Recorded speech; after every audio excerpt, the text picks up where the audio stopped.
Robert Breedlove, welcome to Dad Saves America. Thank you, John. Glad to be here again, sort of. That's right. For those that weren't here with us, this is take two. We had a conversation that will appear on your show, Yeah. and so now we're gonna cover a lot of the same ground and some other things, and through the lens of fatherhood, and um, and I think one of the things that predated this show for me was the discovery of economics and the way to look at the world. And the thing that excited me the most when I did that, when I started to get like geek out on econ, was money Mhm. and how it works, what it is, its role in the economy. So let's just start there because that's your beat. What is money? Yeah, it is my beat, being that it's the namesake of my show, and I found it to be a very tantalizing philosophical question that something that we use every day, we think about often, right? Many people spend a lot of their waking lives in pursuit of money.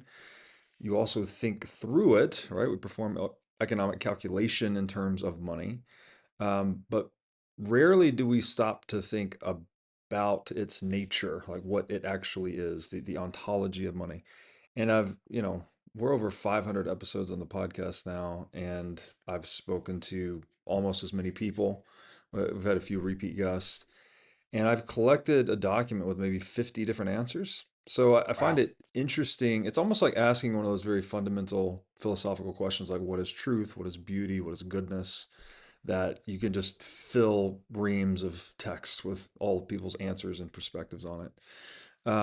So there's a lot of different answers I could give you, but one that I think is really useful is that you can think of money as something like a triune or like a triunity of time, energy, and information. The Hmm. time one's pretty obvious, right? Like most people, well, we have the saying, first of all, time is money, right? So Right. there's an identity there, an equivalence between these two things. We also metaphorize time in terms of money often. How did you spend your day?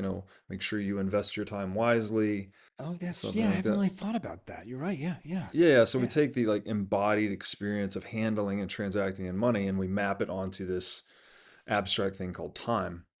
Um, and, you know, People are familiar with time as money, again, largely because most people go to work and trade their time, right? Doing something productive, as we talked about earlier, contributing to the productive output of the human race.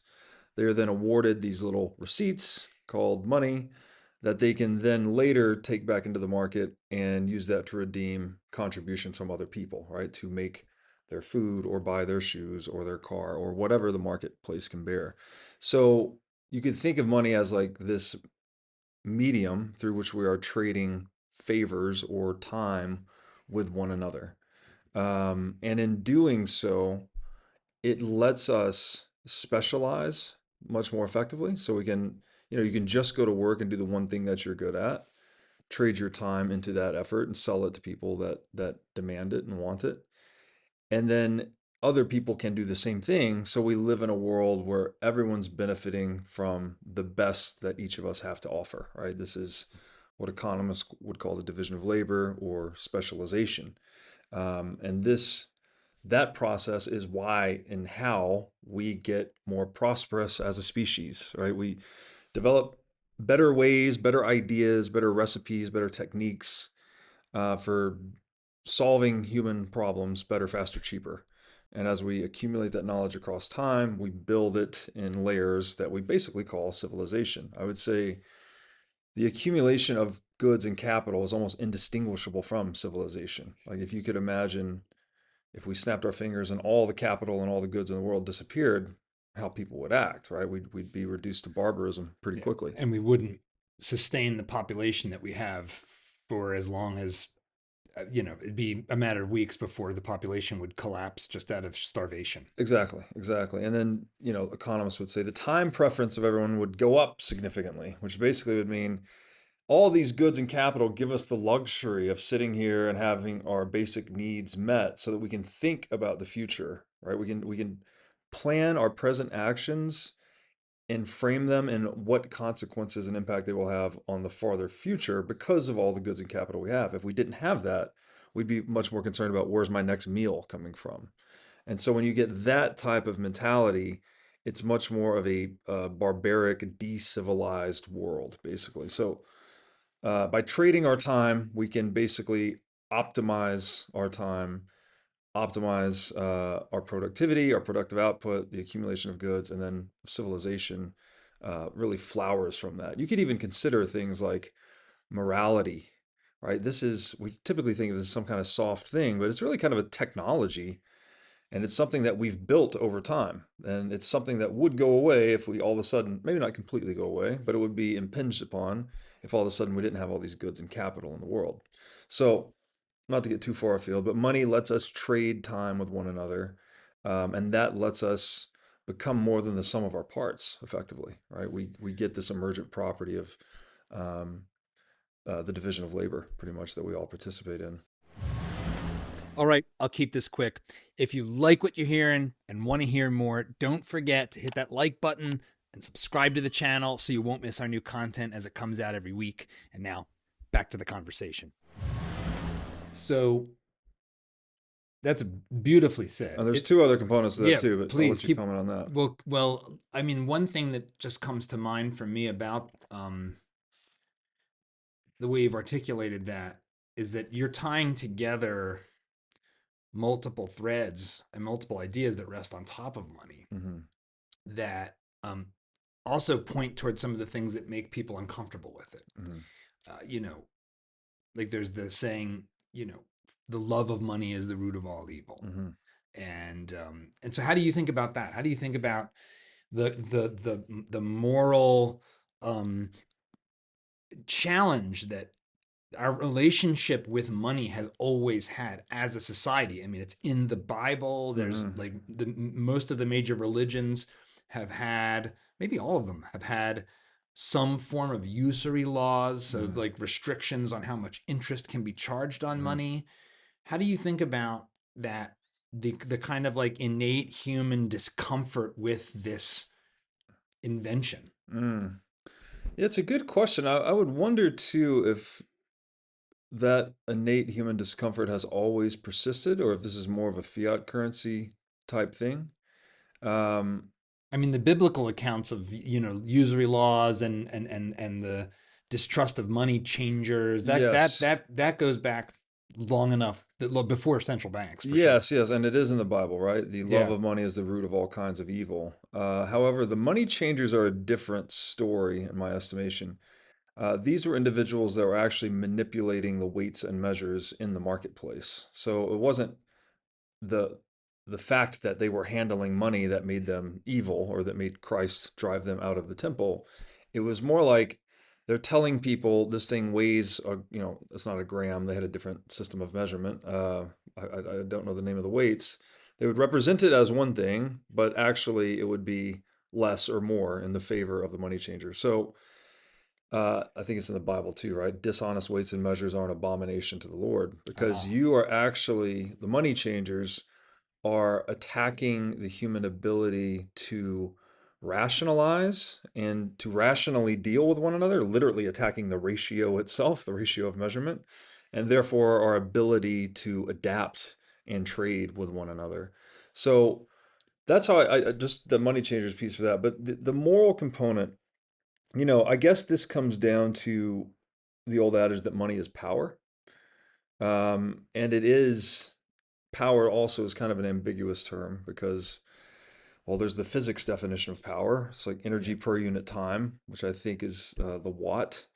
And then there's the more traditionally invoked meaning of the word power, I think, at least in the modern age, is political power, right? The ability to Yeah. tell someone what to do. Uh, Coercive influence. Exactly, backed by a threat of force of some kind, typically. Yeah. Now, there's other forms too. You could say there's like spiritual power, where someone's not necessarily threatening to coerce you, but maybe by invoking certain rhetoric that they have an influence on you or your Yeah, ideology. a powerful orator can move people, and we think of it as being powerful, and it's Yes, not. It's not the force of the state. It's not them threatening you. They're just really good at Yeah, sucking you yeah. in. Great rhetoricians maybe have a certain type of power. But I think it's best, at least initially, to look at money in terms of physical power.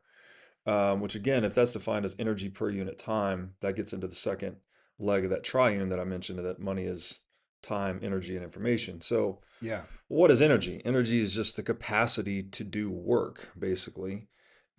Physics also defines work as force applied across a distance in a direction, essentially.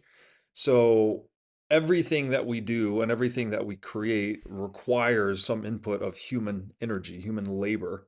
Um, you know, even when we make use of other things like animal labor or hydrocarbons, we still have to domesticate the animal and raise the animal and mine the hydrocarbons. There's other sources of energy that we can tap into, but at the basis of that energy source is ultimately human energy. So money is a form of basically tokenized human labor.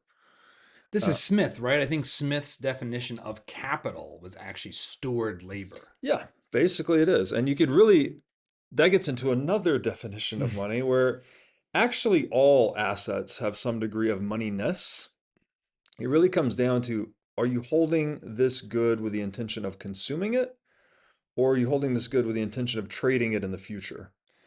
Um, Anything that's held for purposes of future trade has basically a monetary premium imputed to it. And the thing that is most widely held for purposes of future trade has the most moneyness is the thing we call money. So, for instance, um, bullets and water would probably have more moneyness than this microphone, for instance, because bullets and water tend to be more widely demanded than this specific model of microphone, if that Yeah, makes right. sense. That's like I think that would be really the sort of notion, the concept of liquidity. Yes, How exactly. how fluid, how easily Yes, can you dispense with the thing that's right. with the least amount of resistance or like loss? Like if I have to turn around and sell this in the next 24 hours, I'm going to take a hit. Exactly. I got to find Yes, somebody that's willing to take it. I'm going to have to bring the price down until it's sold. that's exactly Whereas right. like Mon- bottle of water on a hot day, yeah. pretty liquid, Yes, literally and literally and monetarily. economically. Yes. And that's spot on. I think that's Minger's definition of money, that it's the most marketable good or the most liquid good or the most saleable good, Yeah. which basically means can I how reliably can I take this thing to market and liquidate it, turn it into money with the least loss in price, right? Things that are more specific forms of capital, let's say, tend to be less liquid and therefore have less moneyness, whereas less specific forms of capital, things that are more generally used or useful, have more moneyness. Yeah. Our So, houses are a great example of something that's very illiquid. mhm. You know, I mean, but then again, it also depends on the market. A hot market, you might be able to turn around and sell your house in a week. Yeah, well, it's funny. In a fiat currency regime, they actually become more liquid because they're used more as a store of value, right? Rather Oh, than, yeah. it's really just a durable consumer good, but in a fiat regime, people treat it like a savings account. And so there tend to be more bubbles blown in the real estate market, as we've seen Yeah. over the past couple of decades. So, yes, you are correct. All goods, all capital are a form of stored labor energy, right? We've taken, like this wooden table, you've taken materials from nature. Obviously, humans didn't create the wood per se. The sun and the earth and the rain cycles create the wood, but then we convert it into something useful through the application of human energy. And so that's true for all goods, but if money is the most marketable good, then it's the purest, it's the thing that has the most monetary premium. It's the thing um, whose value most purely represents human energy, right? That's a really interesting way to look at that. I don't think I've ever heard it articulated that way. Yeah, But yeah, it is effort, energy abstracted from any particular thing. It's almost exactly. like the number two.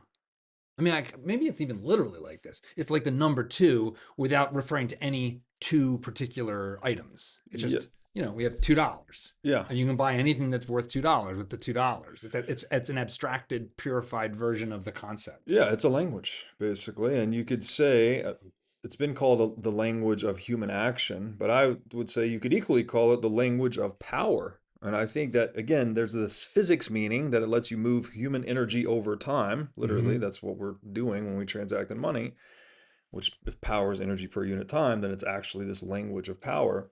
So it has this physical power dimension to it, but that because it has so much physical power, it is very sought after by political power, right? This Yeah. goes back to the Ron Paul quote that money is the most sought after monopolistic power of man.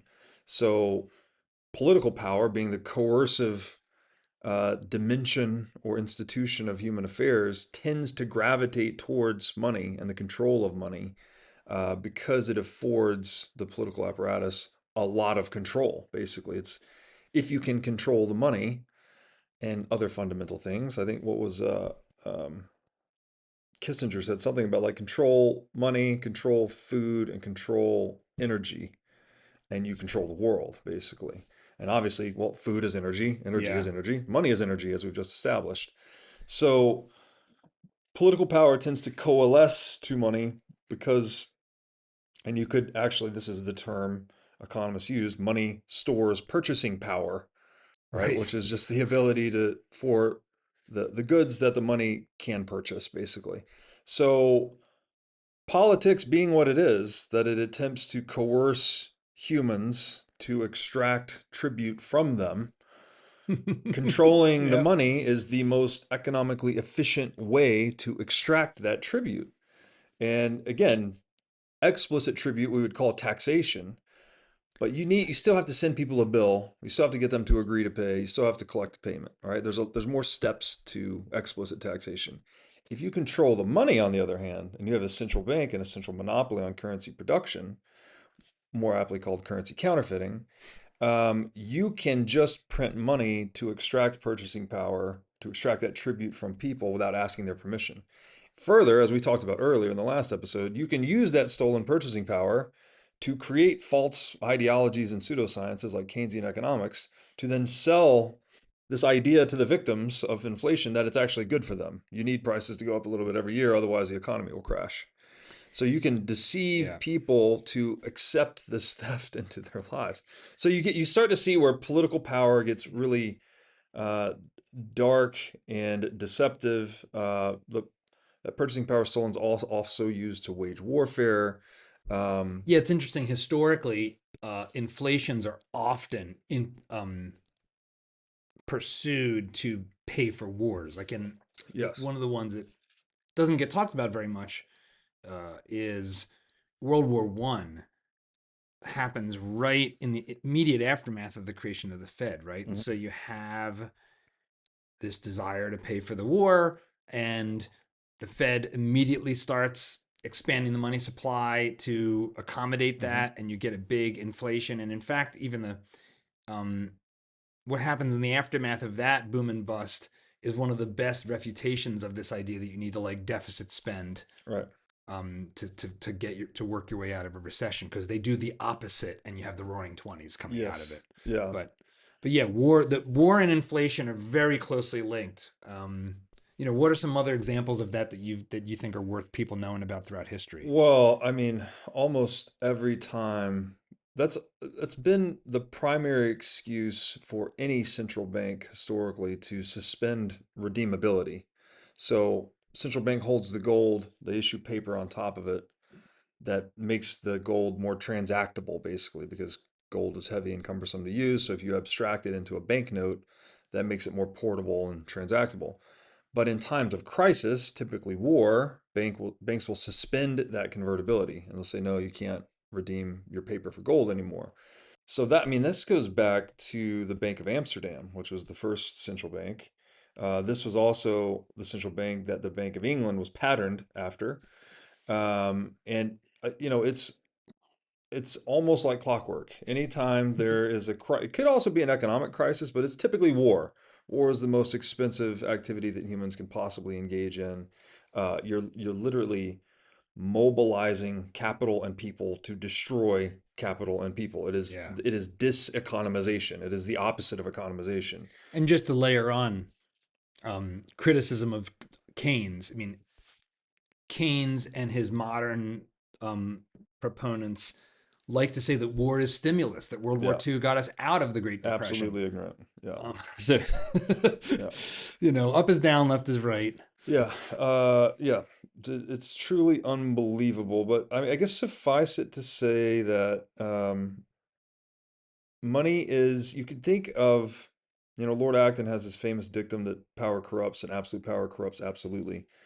To control money, to monopolize it and control it, is probably the closest thing to absolute power that is available in the world, so far as I am aware. And you could also look at, aspiring dictators. What they tend to try to do first is they want to control journalism, or they want to control the narrative, and they want to get control of the money. So there's this in, hmm, there's this importance for them to control the languages by which a society coordinates itself if they are going to steer that society towards their own aims, rather than letting a society sort of self-organize. Talk about that. Talk about this. When you say a language to coordinate, like what are you talking about there? Yeah, it gets into that third leg. Yeah. So we said money is time, money is energy. Well, money is also information.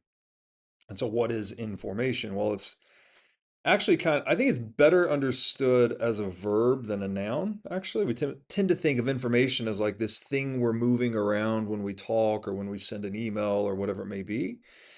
But what did Aristotle say? The purpose of knowledge is not knowledge, but action. So knowledge is only useful, information is only useful insofar as it changes how we act in the world.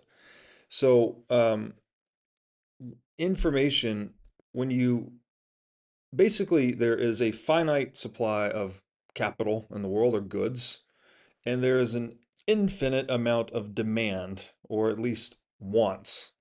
Now, there's a subtle difference between demand and wants, as you talked on earlier. Like, demand has the wherewithal to buy it. Yeah. Wants are just wants, right? Yeah. The People's wants are unlimited. yes, the human heart has unlimited wants, but we live in a world of limitation, right? We live in a finite world. So, what we have to do is reconcile our disputes over scarce resources. And there's really one of two ways to do that. You could just have pure conflict. We could fight to the death over every Yeah. sandwich. Uh, Turns out that's not a very productive way to do things. You get everyone fighting to the death over every asset. Well, then we never really get around to producing anything, and there's not a lot to go around. So there's a very vicious cycle to the extent you try to settle all human disputes with conflict.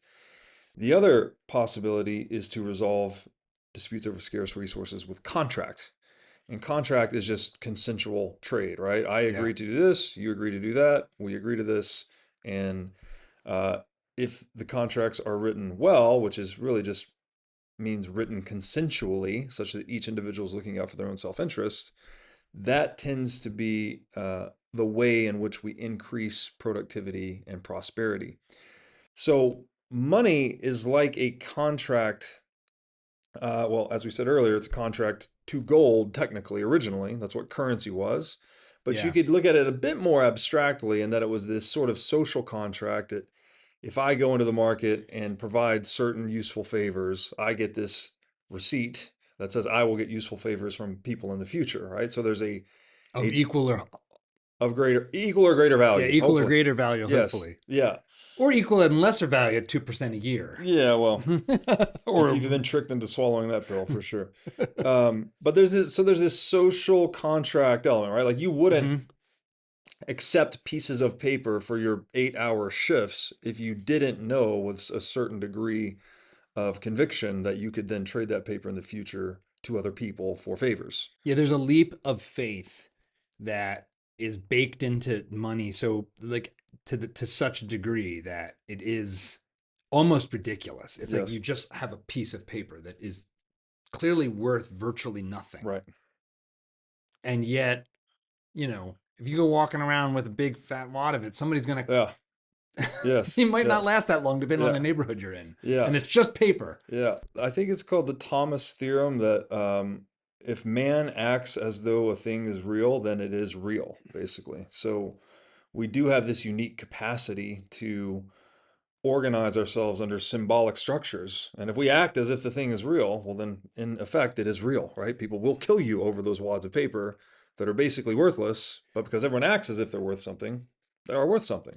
Well, and this gets to something that is often at the heart of debates about what is money and isn't money and what's good money and bad, and that is sort of the notion of intrinsic value. Mm-hmm. So, um, how do you think about how do you think about that? How do you think about, well, is paper money not money because it doesn't have intrinsic value? Does gold have intrinsic value, or Bitcoin have some kind of intrinsic value? How do you think about that? Yeah, so that gets, we're still in that information part of the triune. And so, what people are doing when you spend money, so when you trade your money for a good, is you are revealing to the marketplace your preference for that good, right? It's an action that speaks louder than your words ever could.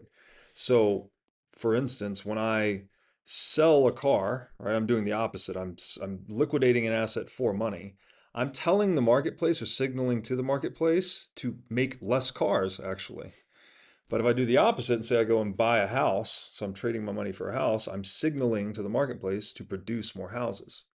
And so it's this money in the way that it facilitates the pricing system becomes, again, it's a language, right? It's a medium through which we are conveying information. But rather than it just being information about what I think, like you could believe me, not believe me. I may Right. tell you, I may be deceiving myself, right? I may tell you that I love carrot salad or whatever, and I don't actually, it could be anything. But what I do, like what I actually buy and consume, is the action that speaks louder than words, and that's what's being conveyed through money.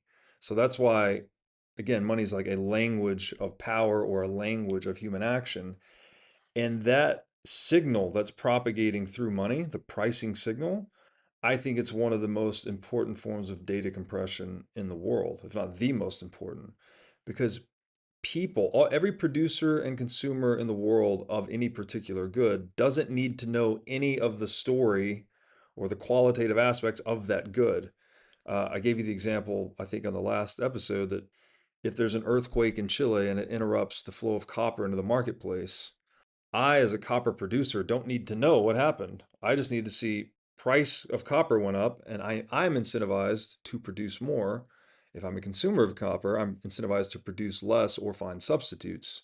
And so through that price signal, all producers and users of copper in the world are now incentivized and mobilized to fix that copper shortage, basically. So it's interesting because I think this is at the heart of this school of thought. I mean, that really was, I think, spearheaded by a set of economists that were from Austria. And so it's called the Mm-hmm. Austrian school, right? So like Ludwig von Mises Mm-hmm. and Friedrich Hayek. And you mentioned Karl Menger. They made the argument actually in multiple ways about this information system. One of the outcomes of that argument is that you can't, even with angels, have a functioning, flourishing, centrally planned economy, Mm-hmm. right? That communism, this was called the socialist calculation debate. Mm-hmm. So how would you explain that debate and like the role of prices in the infeasibility of communism in theory, let alone in practice? Yes, so let me answer your intrinsic value question, and then I will get into the impossibility of economic calculation under socialism, which this was really Mises's crowning achievement. Yeah. Um, so intrinsic value, I have pet peeves, but this is one of the biggest ones, I think, in economics. We've known since the mid 1800s that all value is subjective, which means that, again, it's preferences, right? It's if I prefer a black mug, then that means I value a black mug. That doesn't mean you will value the black mug or anyone else, or even I will tomorrow, right? It's a subjective preference expressed through my actions in the moment. That is what value is. So, what Ayn Rand said, value is that which man acts to gain or keep. So again, we think about it kind of like information as this substance that we're moving around, but it's not actually the case. It's just whatever human action is aimed at obtaining, or whatever humans prefer in that time and in that place. So there is nothing intrinsic to anything whatsoever that has value. Value is not in the thing, it's in us, actually. It's in how we respond to the conditions of our environment. So you could make an argument that life itself has intrinsic value, human life, because Yeah, without but human life, there's nothing to nothing to impute the value to goods, right? If we all disappear, well, then there's no human action, there's no value. But there's no objects, no useful objects, no capital, no goods that have value. This is true even for water, right? Obviously water is very essential. We're 70% water. We have to drink it we're dead after like 3 days without water, right? Something like yeah, that. it's pretty quick. But it's not intrinsically valuable. And here's why. How valuable is water to a drowning man, Right. right? If he's This is, drowned, it's him and his context and his circumstances. He does not prefer water. I guarantee you the drowning man does not prefer any more water. and as I understand the history of this, the history of thought in this, is that there was actually this paradox at, called the diamond water That's right. paradox, right? Yeah. Which was saying, and why was it a paradox? Because the question was, why would this little shiny rock be valued by people over and over again more highly than the essential fluid of life, which is Yep. water? Yep.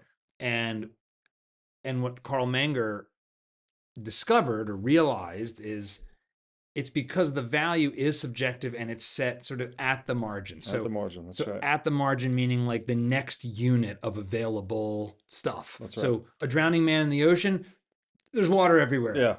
Put another way, way more supply than demand for That's water right. That's right. drowning in the ocean. That's right. Guy in the desert, way more demand than supply. That's right.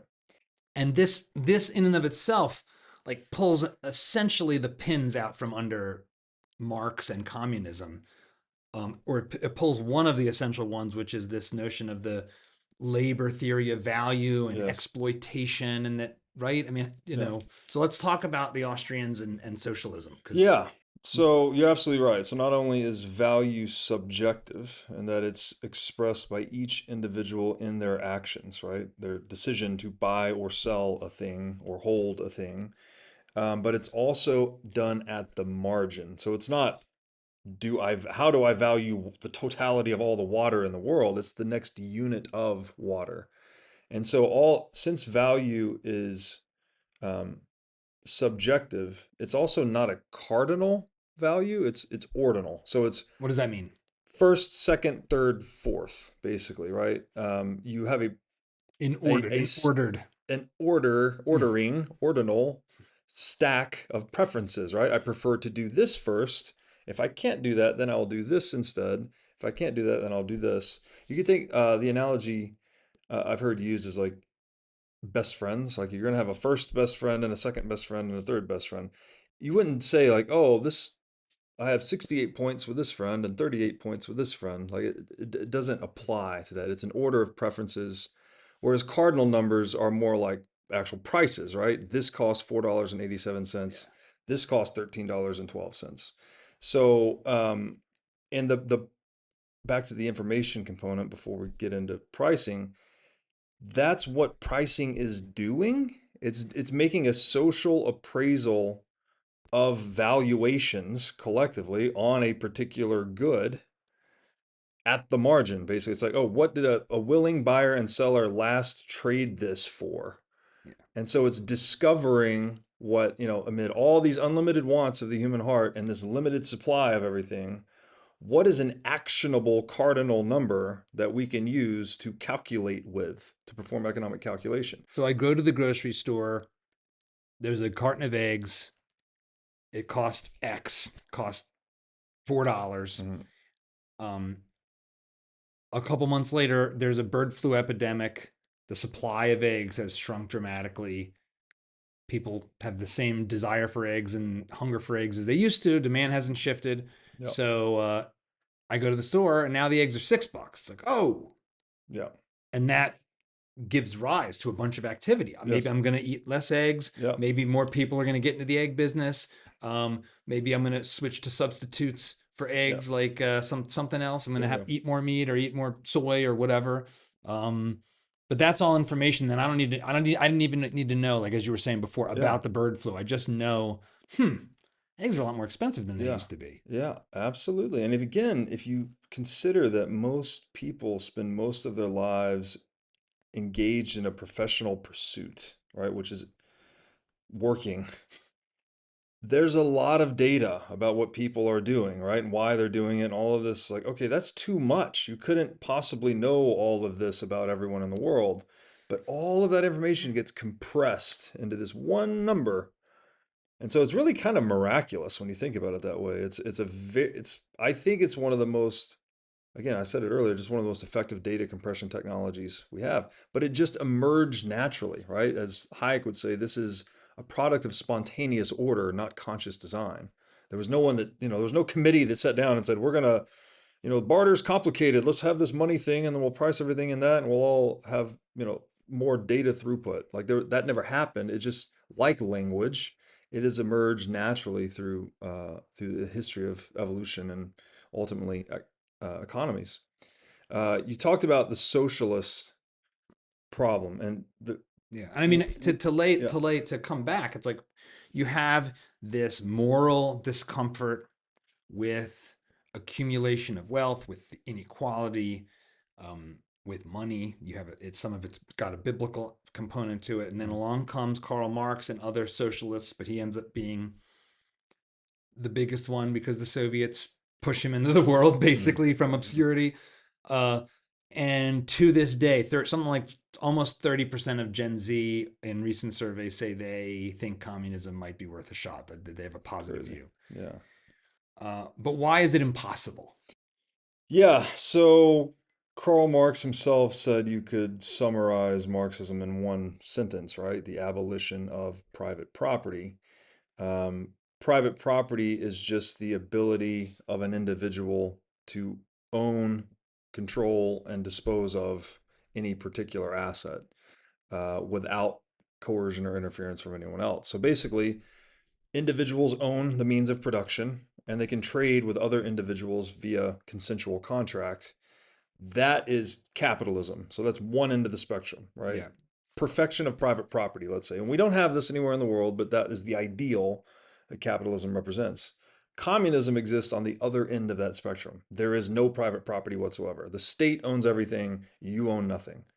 Okay. Isn't it we own everything? Isn't Yeah, it like the collective body of it's humanity always owns everything? It's always the rhetoric, right? The we and the community, even the word communism. And I think that's why kids buy into that because they haven't actually done the work to understand what this ideology represents. Sharing is caring. They just hear, yeah. And even the original Marxist trope of from each according to their ability to each according to their need, that actually works inside your household, right? Like Right. with your kids, you're not charging them for breakfast or charging them for school clothes. You're just whatever they need, as you determine, you give to them. And if they can help with chores around the house, well, from each according to their ability, right? There's a communitarian ethos in most normal households. Yeah. But that don't scale. It doesn't scale, right? To scale from one household to 8.5 billion people, you have to have economic calculation. And so, in economic calculation and pricing is only possible in a system of private property where individuals own the means of production and through their trading activities they are revealing preferences to the market to move the process of price discovery along such that we can see through the eyes of one another, right? That we get that data compression tool. By the way, I didn't plug in socialism yet here. So we got capitalism over here where private property is perfected, communism over here where private property is abolished. Hoppe says socialism in all its forms is just an institutionalized policy of aggression against private property. So what I like to say here is whatever your effective tax rate is, not notwithstanding inflation, but if we just look at effective tax rate, that's basically what percentage socialist you are, right? So if your effective tax rate is 40%, then you are, you'd have 0% tax rate capitalism, 100% tax rate communism. So you're 40% on your way to communism, which you could say you're basically socialist, right? Yeah. You're in the in between. Why does that not work? Is because you are breaking that informational link where people are revealing their preferences through the buying and selling of assets that creates the price signal against which everyone else is orienting themselves. But if you start to violate private property, that link gets broken. Price discovery gets broken. Um, and basically that information system starts to fail. And so you end up getting what's called the misallocation of capital, which is capital that goes places that people don't want it to go, basically, because their preferences aren't being revealed adequately.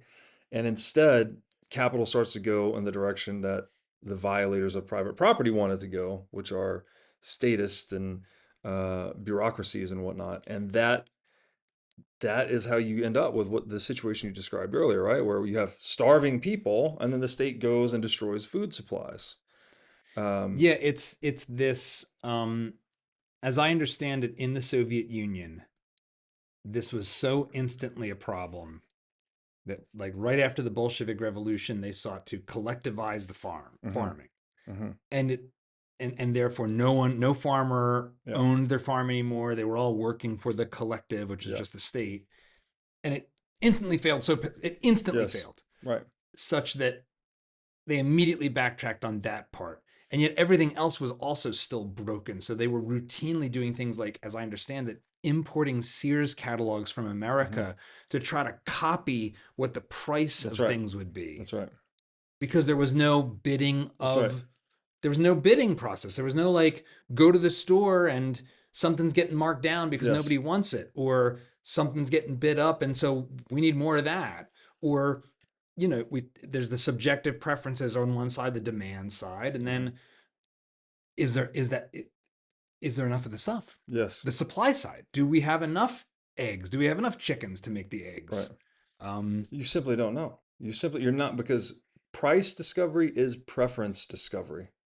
And as you said earlier, you put this well in our last conversation, that talking about Say's law, that a preference is not just a want, right? It's a want backed by the ability to buy. So when you're revealing a preference, you're also revealing something about the state of supply. So it's not just revealing demand, but it's revealing supply and demand. That's why price is the intersection of supply and demand curves. And in that situation you described with the agriculture in the Soviet Union, there was a quote. I think he said it's really easy to be a farmer when your plow is a pin and you're 1,000 miles from the nearest agricultural plot.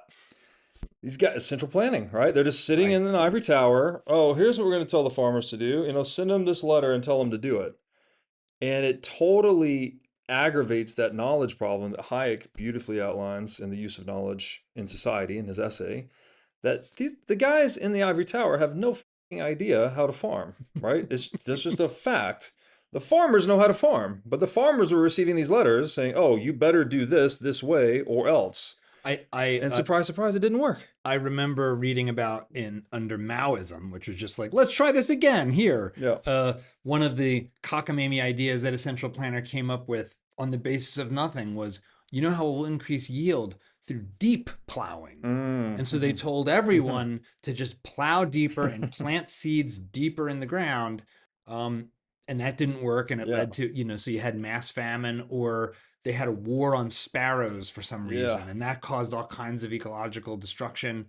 It's like centralizing power also means that the mistakes impact everyone. Exactly. So you're both Yes. ignorant Yes. and you're impacting everybody with your ignorance. That's right. Yeah. And it's inherently evil because it requires coercion, basically. And that example you just gave reminded, I think this was Milton Friedman. He went to some construction site and he saw a lot of the construction workers were using shovels rather than heavy equipment.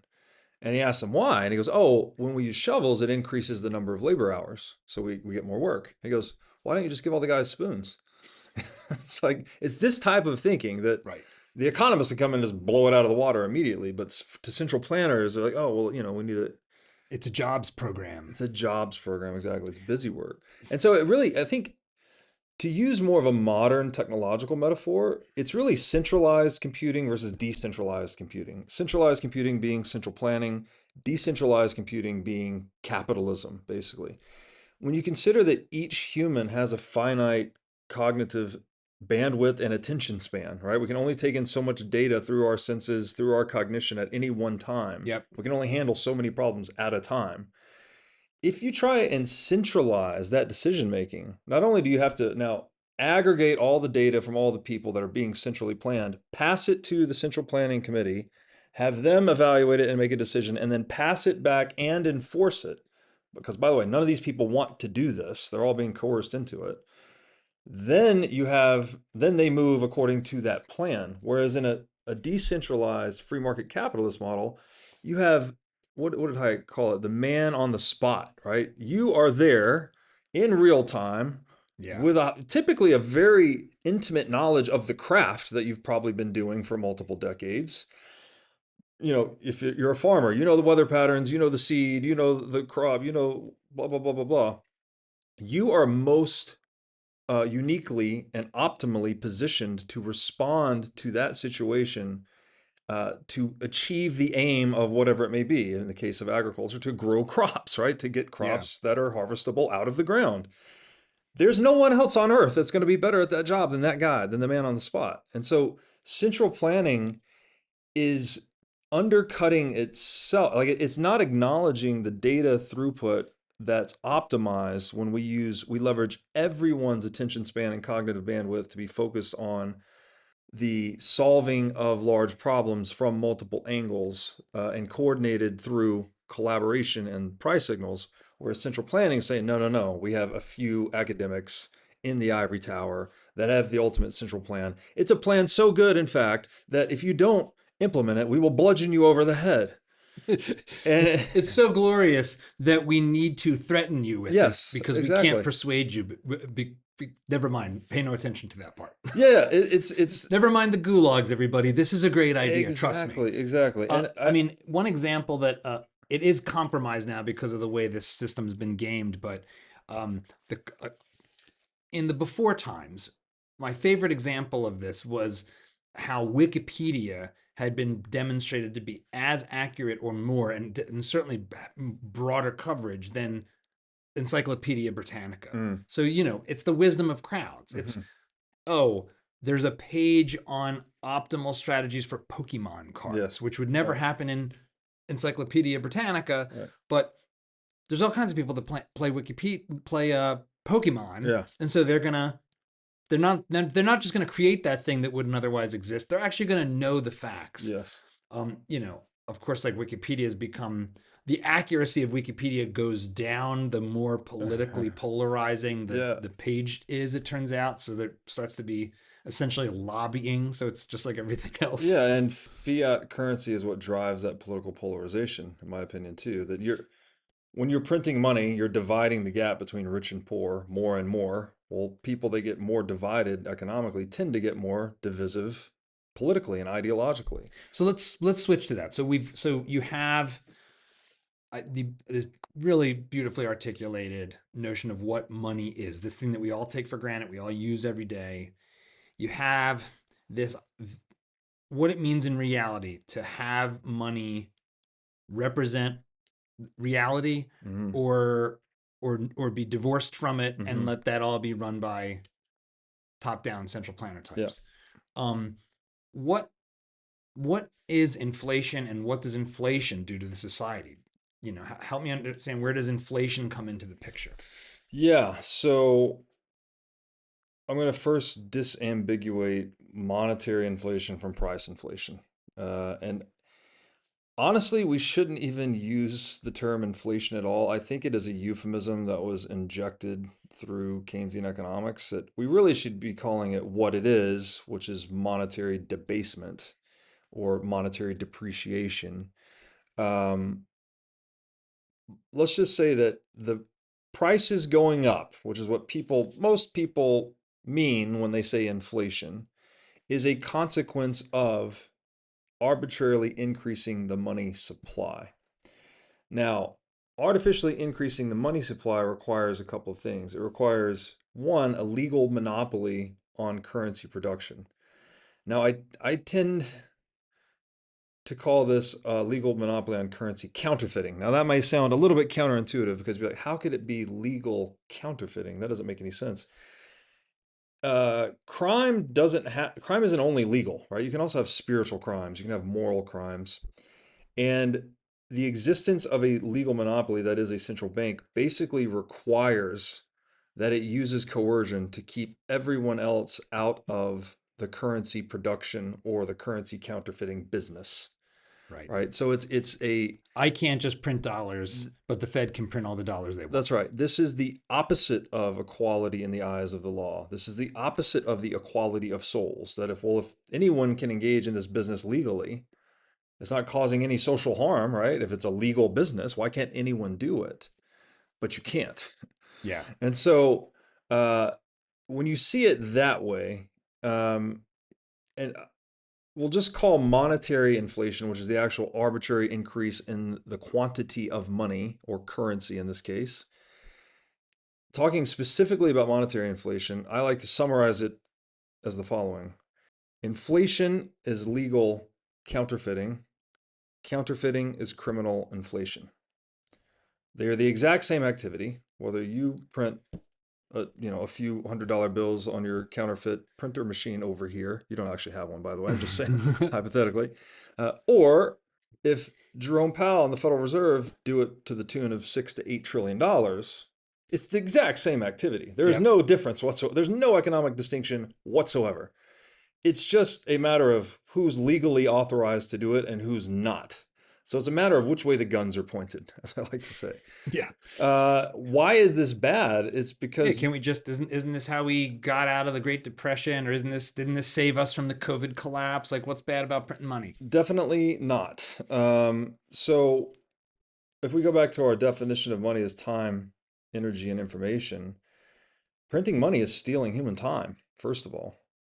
I wrote a piece on this called Masters and Slaves of Money that actually quantified how much currency, how many US dollars specifically, the Fed was counterfeiting year over year since I think early 1980s. I wrote this piece pre-COVID. So there's like 1980 through 1981 through 2019, something like that. You take that quantity of monetary inflation, how many US dollars were counterfeited in a year, you divide it by the average hourly or the average annual wage rate, and then you can determine how many human hours or human years were stolen through currency counterfeiting. And so when you actually run the numbers, it was staggering. It was the Fed had basically stolen, you could check my piece on this. It's been a while since I wrote it, but I think it was 23.5 billion human hours stolen per year for 40 years straight, which came out to like almost a trillion human hours stolen in the course of 40 years, which was equivalent to uh, operating a slave force of 11 million people full time for 40 years, something crazy like that. Now, those numbers all sound belligerent. And it's like, what do you mean? The Fed's enslaving people? It's like, well, not necessarily. It's not whips and chains and, putting people in the fields like we would traditionally associate it with, say, the antebellum South. But because it's less visible and because almost no one understands it and everyone thinks inflation's part of a normal and healthy economy, you can do this at a much larger scale, right? You can use Right. inflation to steal human time. And really, the energy component, you could roll right into this too. Because when you're stealing human time, what are we doing with time is we are expending our metabolic energy at work, creating things. So you're stealing human life force, basically, through inflation. And then also on the information component, you are distorting price signals, right? Now we don't know if a change in price is because consumer preferences have changed or if because central bank policy has changed. We can't disentangle the two. So entrepreneurs get confused, right? And again, as you said earlier, it's almost always inflationary because the Yeah. game is this. US government issues shitcoin called US Treasury. Federal Reserve issues shitcoin called US dollar. US government uses US Treasury to borrow US dollar, right? And US government can issue unlimited coins called US Treasury. Fed can issue unlimited coins called US dollar. So it's just a fucking circle jerk, basically. Goes on forever. That information, you're creating the illusion that there are more goods and capital available in the marketplace than there otherwise are, than there actually are.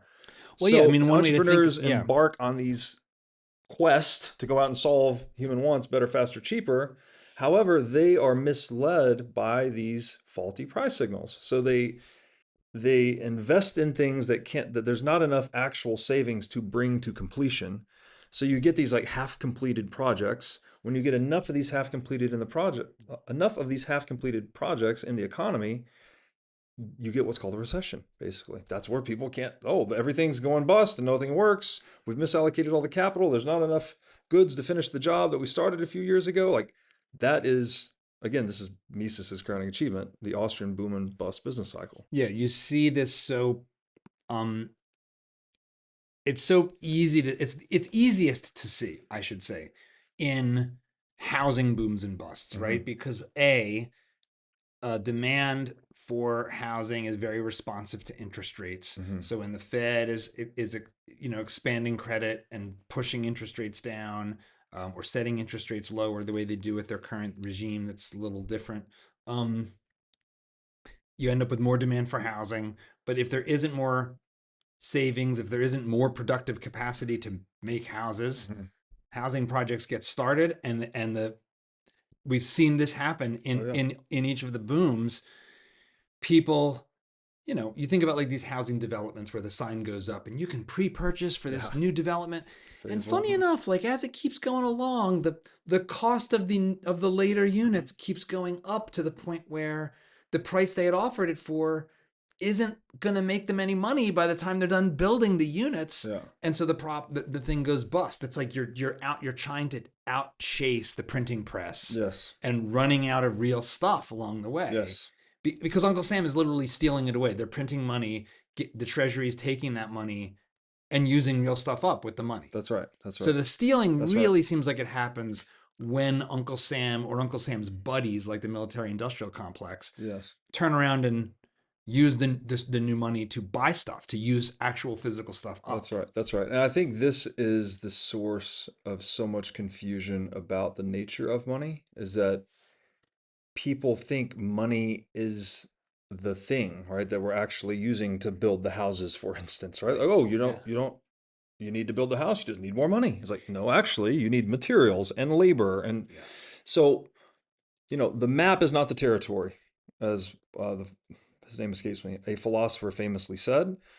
Money is just the map to the territory of goods, It's a great way to put it. I've right? never I've So, never heard it put that way. That's a really smart way to put it. yeah, it's a Yeah. representation of goods. So when you print money, you're printing more representations. You're representing to the market that there are more goods available than there actually are.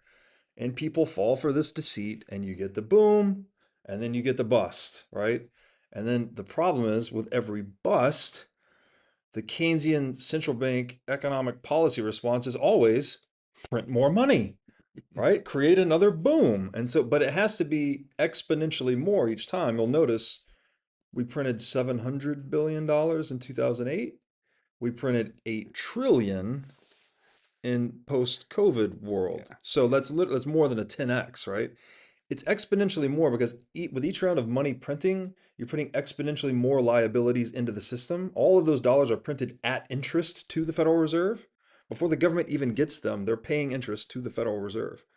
So you're injecting exponentially more liabilities into the system each time. So each bust is that much larger. Each bust then demands exponentially more money printing. And this is why every fiat currency ends in hyperinflation. Right? At some point, that map becomes so distended from the reality of goods that it becomes meaningless. Right? In the Weimar Republic, they had wheelbarrows of cash to buy a loaf of bread. God willing, we don't see that to that extent in this country. It is so absolutely, it is like the poison pill for a civilization to hit hyperinflation. It is really where you are in failed state territory. It is a guaranteed way to induce a mass psychosis. Guaranteed. You can't, I mean, think of how many people you have in your close circle of trust, and then how many strangers you interact with on a daily basis through money. right? Yeah. Every time you click on a website, every time you purchase something, every store you go into, there's just an entire supply chain of thousands and millions of people that are behind Everything. the surface. The gas stations, the shops, everything. So all of that coordination and collaboration with other economic actors collapses with the money. Um, you are a big fan of Bitcoin. Why is Bitcoin an answer to this? Why not be an advocate for going back to the gold standard? Mm-hmm. Like the classical gold standard before the Fed and before um, you know, all of this central bank nonsense. What is it about Bitcoin that excites you? Why do you think it's an answer to this, inflationary government monopoly problem? Yeah, the extremely short answer is if you subscribe to the things we've been talking about, why money printing is bad. Well, Bitcoin is money that nobody can print, basically. That would be the extremely short answer, but I'll try to elaborate a bit more. Um, I should first say too that I'm not anti-gold at all. I think gold has been sound money for 5,000 plus years. Yeah. I think that's a tremendous head start. It's been tremendously useful. Also has a lot of inertia, will probably persist far into the future as a monetary asset. Um, However, I do think it is the limitations of gold that got us into this mess that we need as a globalizing society that uses telecommunications to communicate. Yeah. We need a money that can move at the speed of telecommunications, basically. And that ain't gold, right? Gold doesn't move that fast. You can't move gold over a power line, basically, or through a fiber optic cable. It's just not Right. possible. So I mean, you can move the information you about can it, move, right? So no, you no, could. you can only move promises to gold.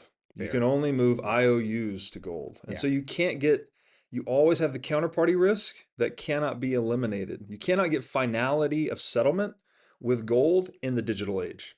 It So to always requires physical delivery. so you and I connect over eBay, and we're in Goldland, and I buy something from you until So technically, your account is like bloop. Now you've got the account. Mhm. Your account changes. Yours goes up. Mine goes down. But until that gold moves into your possession, Until you got it in your a possession. screw job is possible. That's right. That's right. Okay, As we say in fair enough. Bitcoin, not your keys, not your cheese, which in Bitcoin, to hold the private key is to hold the physical Bitcoin, basically. Yeah. So with gold, the power of gold is the physical possession of it, right? You own, in accounting terms, assets equals liabilities plus equity, right? So when you hold physical gold, you have an asset that equals zero liability plus equity. So it's 100% asset equals 100% equity. Basically, you own all the equity in that asset, essentially. Any debt instrument, right, which dollars used to be an IOU to gold. So that was a Yeah. derivative of gold, basically. And it was a derivative for that purpose. Because gold is difficult to transact with across space, it's much easier to transact paper or electronic representations of gold, Yeah. maps of gold, if you will, than it is the physical gold. The problem is you now need to trust the custodian not to over issue or to misrepresent how much gold they have in reserve by issuing more paper than they have gold.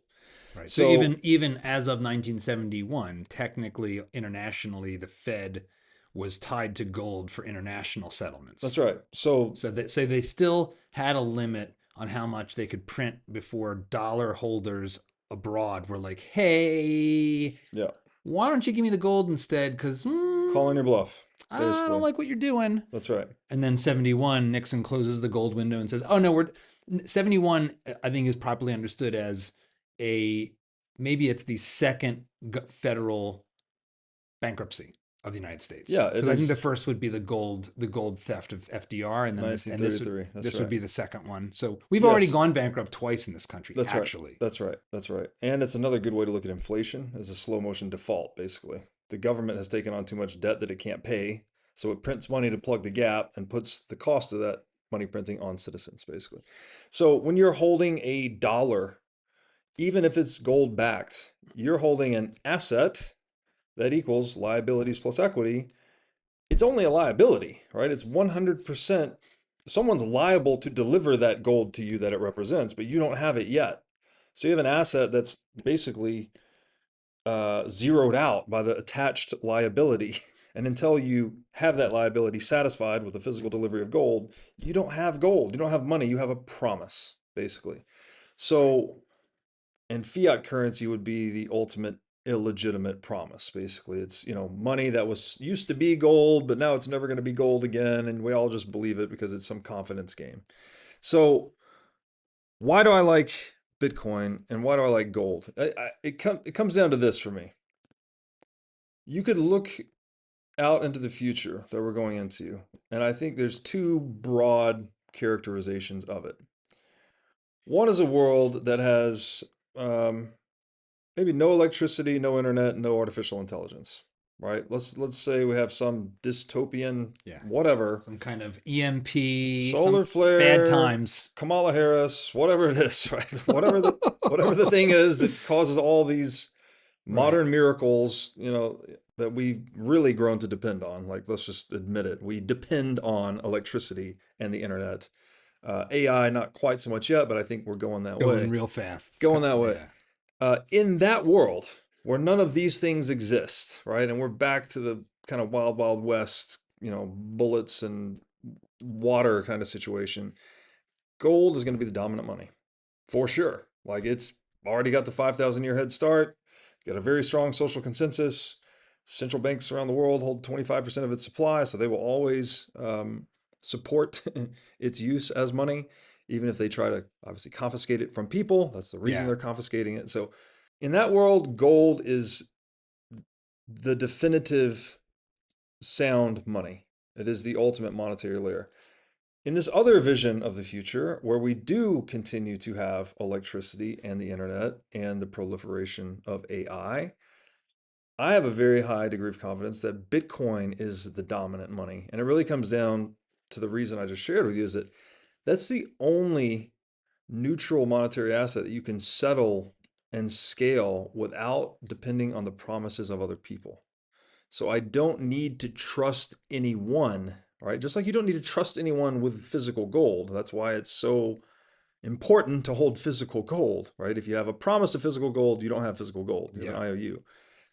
That's only possible in the digital world with Bitcoin. Bitcoin is the only decentralized crypto asset, and you can actually hold physical possession of it. Just in this case, it's a private key. You think of it like a Yeah. password to your But you can Bitcoin. literally print that private key on a piece of paper. That's right. You can print it onto a piece of paper, and then you have physical possession of Bitcoin. I think this might be the first time I've really talked to someone who's deep in Bitcoin on this show, and obviously Bitcoin's been around for 15 years now. So I guess one question would be, why aren't we already seeing large scale adoption of Bitcoin as an actual currency? It seems like right now Bitcoin is still basically not a money; it's a speculative asset, which gold is too. Like people don't transact in gold anymore.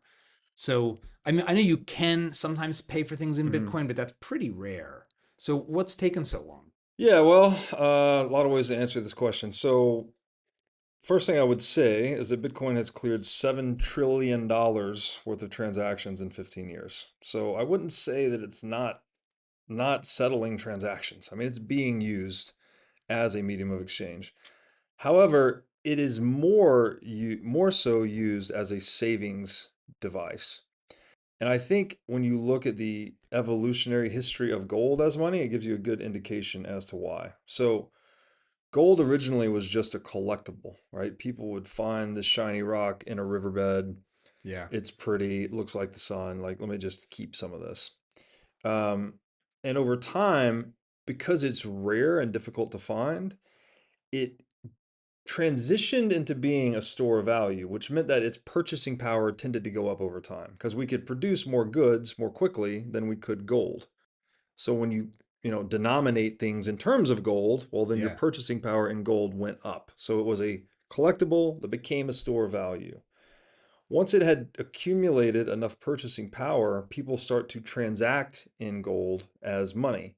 This was also accelerated by the coinage of gold, right? That you actually Yeah. you standardize this physical gold and make it more transactable, make it more language like ultimately, right? That you get Yes. these fungible units that you can actually conduct Yeah, trade it's in. interesting to think about it language like because you get the sizes, you get the different names, they Yes, become there's a symbolization that is part and that's parcel right. with it. That's right. And Yeah, yeah, and interesting. That's true. usually it's Yeah, again the political power, like the state, trying to emblazon itself onto the right. purchasing power to get the association in people's mind. Oh, what did Christ say? Render unto Caesar what is Caesar's, and render unto God what is God's. Right? Caesar's face was on the coin. Right? Yeah. Why do you think that? Because he's trying to To take it all. piggyback on the purchasing power of money to edify his political power, at least the idea of his political power. So you get store value becomes medium of exchange eventually, right? Once people start Yeah. to use this.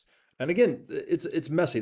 We say this is a free market process, but obviously there's a lot of state intervention along the way. Yeah. Coinage used to be a private function, but eventually the state co-opts that and owns that for all the reasons we mentioned. Yeah. They But used to monies do come about, again, the use of cigarettes in Gold emerges in on its so own as money yeah. for sure, but then the state co-opts it and they start to coin it. They put Caesar's face on it or whoever the local dictator is.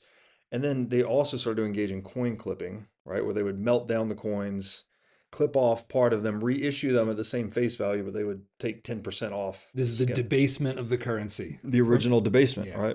or like taking a copper thing and Yes. all right, so you've got this. So collectible, store value, medium of exchange. Finally, when enough people are using it as a medium of exchange, it becomes a unit of account, which is basically people are thinking in terms of the money, right? You're pricing things in the money. I think Bitcoin's following a similar path as gold, basically. Initially, it was a collectible. You could go online, click a faucet, you get 50 free Bitcoin. Magic internet money doesn't mean shit, right? Like there's no price to it. No one's trading it. No one's using it. It's a Yeah. joke. It was literally a joke, which is hard to believe. 50 Bitcoin today is, I don't know, was it $4 or $5 million? Like it was a decade ago, maybe 12 years ago. You could literally get these things for free by clicking a button online. So it was this silly, useless collectible. But eventually, because it has characteristics that make it good money, someone started to trade it online. And initially, it was traded for around its production cost in terms of electricity. So I think the first Bitcoin transaction cleared on an exchange around like a 6/10 of a cent or something like that.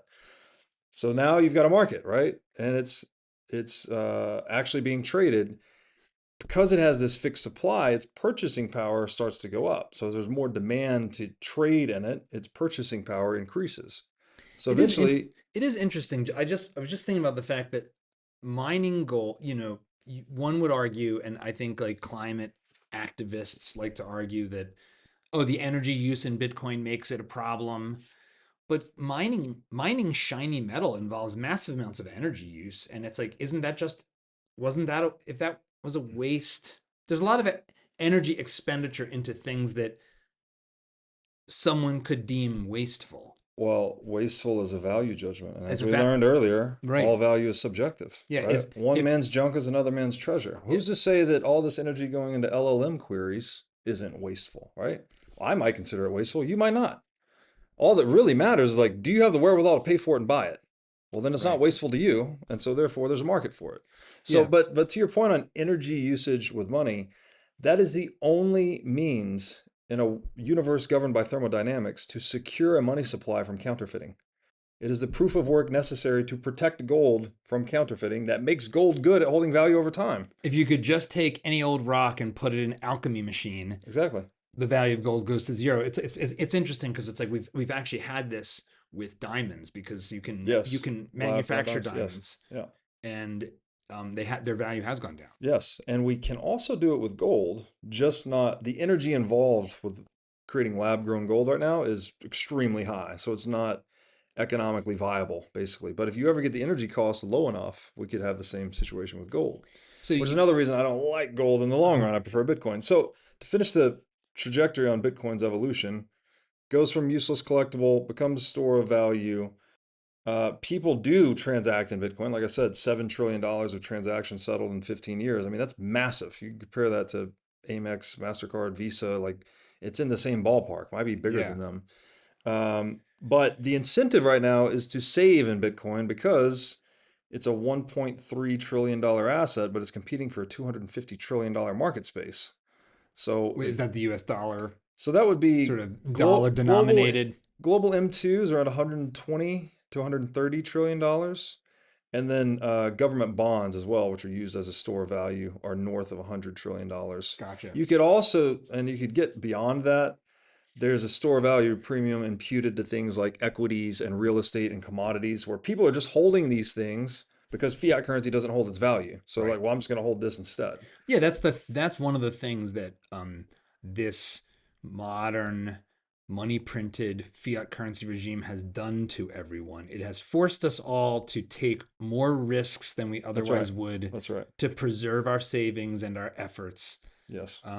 in a world that used to reward all of us in terms of Yes. our savings for the productivity enhancements that have happened. Yeah. If in the gold standard era, the classical gold standard era, the value of money went up over time, which Right. meant you were earning interest without having to actually lend Built your in money. with It no was built in. counterparty risk. Right. No counterparty risk. As long as human productivity goes up, your purchasing power of your sound money goes up.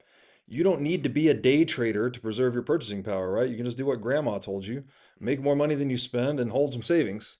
Right. You And could so, literally put it in your mattress yes, and the value would go up over time. And that's no longer, and now we're and now we're the same people that want to decry how little savings Americans have are the perpetrators of the crooked system that takes our savings from us. that is actually penalizing prudence, right? If you think about how bad that really is, those who do save and delay gratification and work hard and work smart are the ones getting robbed. And those who sit on their ass and don't go to work and whatever are getting the unemployment check or whatever the thing. It's you're redistributing wealth from the prudent to the imprudent. And shocked that you get more imprudence along the way. Exactly. So, okay, so we've got this potential for Bitcoin to become money, and it's along a trajectory that's comparable to gold. Yeah, yeah. The final stage of that would just be unit of account. So when Bitcoin is used widely as a medium of exchange, people would start to denominate things in sats. Um, how do I know it's not just going to get hacked? This was the thing that kept me, as somebody that's a money geek, Mm-hmm. out of Bitcoin for a long time. Is surely at some point quantum computing, something's going to crack the cryptographic capability, and then it'll go to zero. Why are you confident that the tech can outrun crypt the breaking the cryptography? Yeah. So cryptography historically has been like a cat and mouse kind of game. So today Bitcoin's using SHA 256 elliptic curve cryptography. This is also what they use to secure nuclear codes and things like that. So it is creme de la creme of current technology. That doesn't mean there won't be some kind of mathematical breakthrough and that cryptography will be broken. But historically, when this has happened, usually when a certain version of cryptography is broken, a new version is introduced that is resistant to whatever broke it. So presumably, if we had quantum computing, there would be quantum cryptography. And this is not, this is born out of necessity, right? Because if you break SHA 256, you also break the whole, it's not just Bitcoin, the entire digital age is over, right? There's no more online banking, no more websites, That's no fair. more, Yeah. nothing. Like none of it works at all without cryptography. So there's going to be this like massive incentive to figure out some form of cryptography that's resistant to whatever the latest thing is. However, you do highlight something which is, and you used the word earlier, right? Speculative. People love to throw this word around as it pertains to Bitcoin. All human action is speculative. There is no such thing as non-speculative human action. What do you Why? mean? Yeah, what do you mean? Because your intentions and your aims, how can you ever guarantee me that what you intend to do, you will accomplish? The only Yeah, thing that's right. The Stoics told us this. The only thing we can control in this universe are our attitude and our effort. You cannot control outcomes. You absolutely cannot. You can create conditions that are most favorable to you achieving that outcome. You can even get really super certain, right? You can get a lot of things about it, but you ultimately never know, right? But if I put the letters D, E, and I together, can I guarantee outcomes? Yeah. Isn't it just as simple as picking a couple letters from the alphabet and saying them over and over? It's just a simple magic spell away. So the question then becomes, all right, if all human action is speculative, no matter what you're holding with, if you're holding gold as savings, right? Yeah. That's also speculative. As I just said, we can already create lab grown gold. Who's to say we don't get some kind of energy breakthrough in 20 years, or ocean floor mining or asteroid mining or whatever these things are, and we compromise the money supply integrity of gold? And all of a sudden, the gold you've been saving for decades, the purchasing power collapses, right? You're speculating no matter what you do. Now, your particular read on reality and what you think is going to happen, like you may have a different speculative outlook than I, but it is another value judgment for you to be like, I hold gold. I don't hold those speculative Bitcoin assets. Like that's you're speculating on a thing and I'm speculating on a thing. Why isn't what makes Bitcoin different from Ethereum or all these other cryptocurrencies? Decentralization. Um, so basically, there's no individual entity or organization that can control the rules of Bitcoin. And decentralization is not something that you create in a lab. It's not even part of the Bitcoin protocol layer itself. It's part of the Bitcoin social layer, which people often don't understand. We think of Bitcoin as just this mechanical digital technology living on the internet somewhere. But the human beings that actually hold Bitcoin and develop Bitcoin, they're part of the Bitcoin network. So, you could somewhat analogously to the internet, right? If there were no users of the internet, well, there wouldn't really be an internet, right? It would, Right. it's a Just be a bunch of computers sitting in closets exactly, connected with wires. exactly. And then, after a few cycles, they're going to stop working because, well, we have to work the coal plants to feed the electricity and, all the things. So again, everything in the economy requires an input of human labor energy at some point. So, I'm sorry, the original question. Well, yeah. So, why not Ethereum Oh, or decentralization. yeah, Yeah. So the best way to think about this, I mean, if you really wanted the deep dive, you could read a book called The Block Size Wars of 2017. And so there's a social layer to Bitcoin, as we've just said. Um, a rough analogy here would be what's something like the game of chess, for instance. Game of chess has pretty well established rules, right? There's a strong social consensus on what the game of chess is. yeah, The game of chess is not any particular chessboard and chess pieces, but it's the idea of how we play the game of chess. Well, that is a form of open source software, actually, right? It's an idea that anyone can openly inspect, modify, change, tweak, whatever they want to do to it. However, if you try and modify the rules of chess, good luck getting anyone to play with you, right? It's like that you change whatever rules you want and go pitch it to your friends, and maybe you'll get a few friends to play with you. But I doubt you're going to disrupt the social consensus that is chess, right? Like chess is not going to really move yeah. based on one guy campaigning for something. You could also look at this. English is another open source software that we all use. Occasionally we get new words around the edges, and occasionally it New changes, tech. typically due to new tech, gives us new metaphors, gives us new language.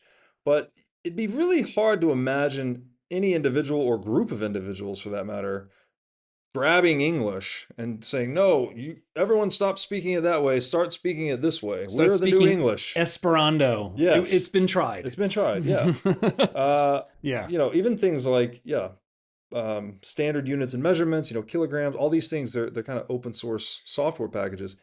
That's Bitcoin, right? It's just an idea ultimately, and individual users are basically choosing the rules that they want to apply to them. You could also think of this again as like the language that they wish to speak.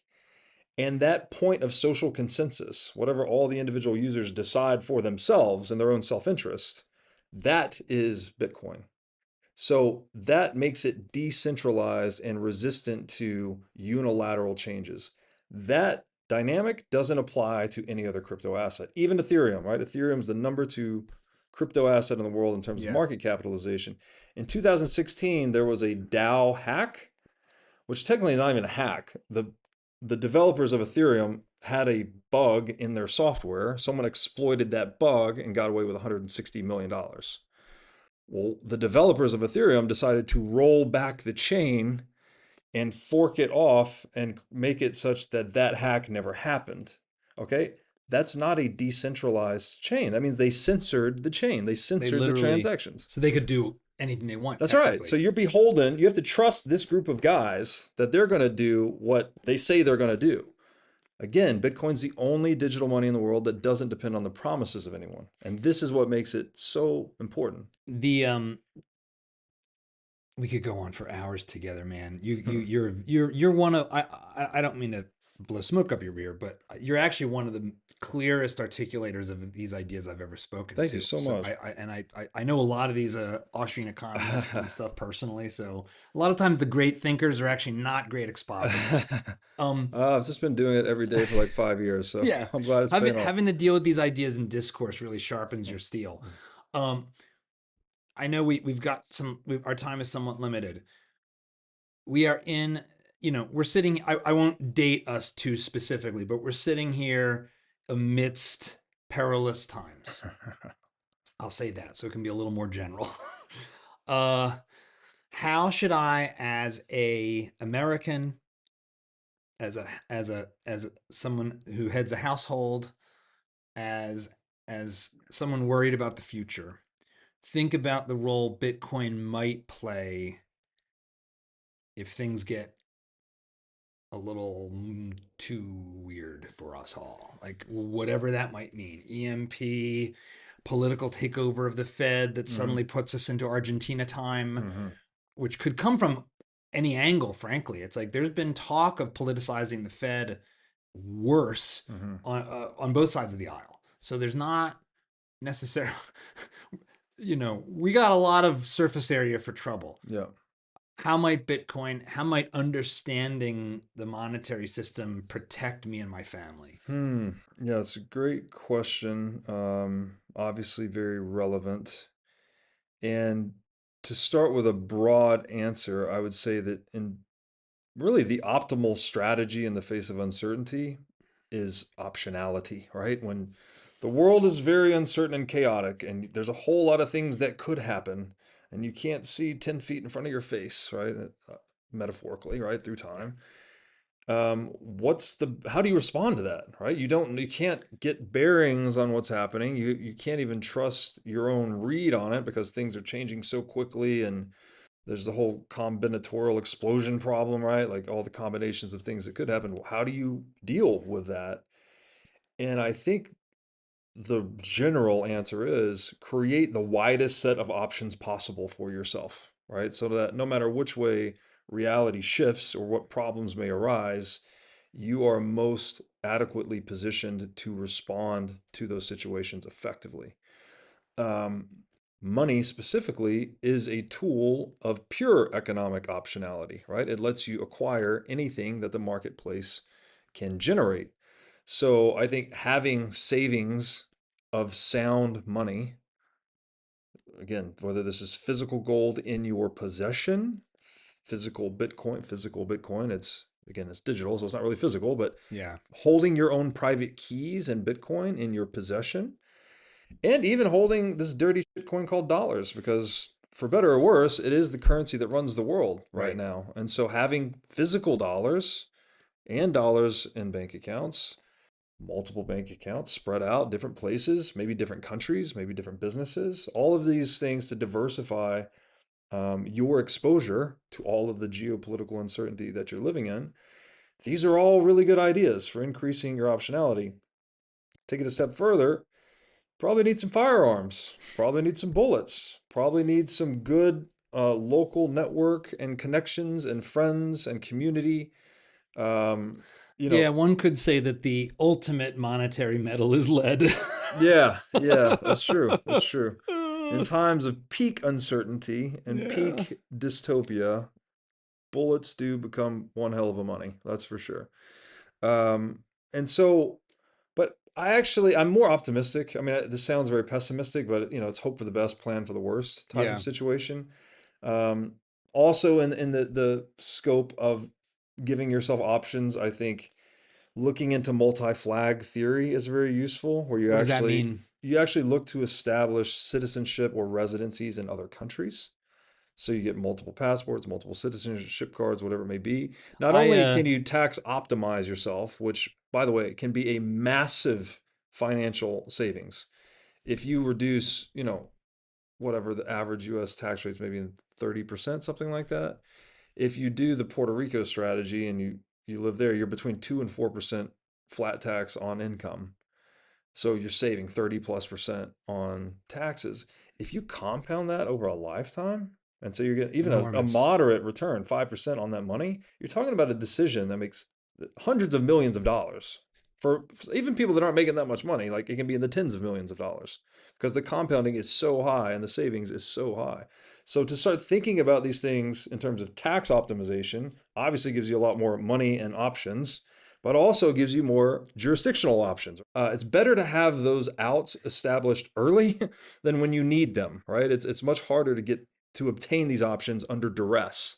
When everyone's Yeah. rushing for the exit, that's when you don't want to be trying to leave the theater. It's interesting. I hadn't really thought about the fact that a lot of the things that are complaints about Bitcoin or worries about Bitcoin fundamentally apply to all digital infrastructure. It's like, well, if you're worried about that, if you think that's going to break, Mm. cryptography, electric grid, you Yeah, name it, so's everything else.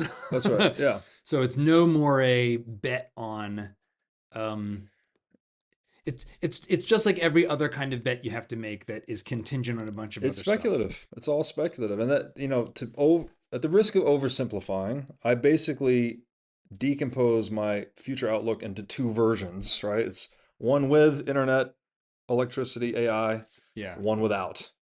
The one that I say that it will exist, that's if whatever probability I assign to that. Say I think it's 95% that world is the one we're moving into. Well, then that would be my allocation of sound money. It would be into Bitcoin. And I think there's a 5% chance we're going into the world with no internet, no electricity, no AI. That 5% I would allocate of my sound money position into gold, physical gold. That's Are, how I like. So it's not either or. People are yeah. always trying to compare them. It's like, no, look, it's all probabilistic. Nobody knows what's going to happen. You do your own research, establish your own outlook, and then allocate accordingly.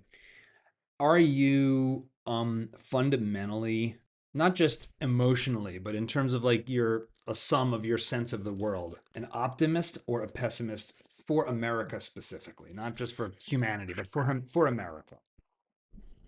I would first condition my response by saying I am generally an optimist, although it may not have come across today. I don't know if it did or not, but yeah, tend to be more of an optimistic type guy.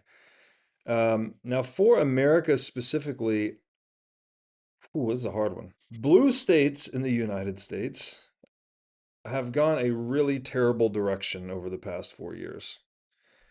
Red states in the United States seem to have gone a much better direction.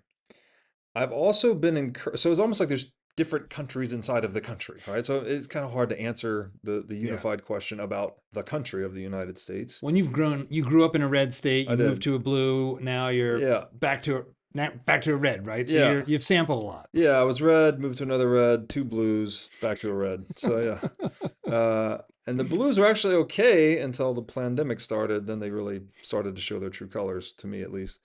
Um, I am encouraged by I've seen the vestiges of the decentralization in the United States pay dividends still. Like, for instance, when, Yeah. um, well, the most recent Democratic regime, this is Joe Biden, right, was opening the Texas border to let 6 million immigrants through the southern border for 3 years straight. And then finally, the state of Texas said, enough of this. We're going to send I think it was their state troopers. I forget who, Yeah, like the National their Guard. National Guard. Yeah. And they stopped it, right? Like they exerted their own state sovereignty against the centralized decree of the United States government. That little balance there, and then 26 other U.S. states quickly stood with Texas. So like there was Yeah. this decentralization of power, which is it's largely been dissipated through the Fed, basically. Like once you can Yeah. print there's an old Rothschild's quote, give me the power to issue a nation's currency and I care not who makes its laws. So the whole centralized government overgrowth and the lawfare we've witnessed recently, this is all rooted in the centralization of money as far as I'm concerned. Well, However, and in it all the roots back philosophically, even politically, legally.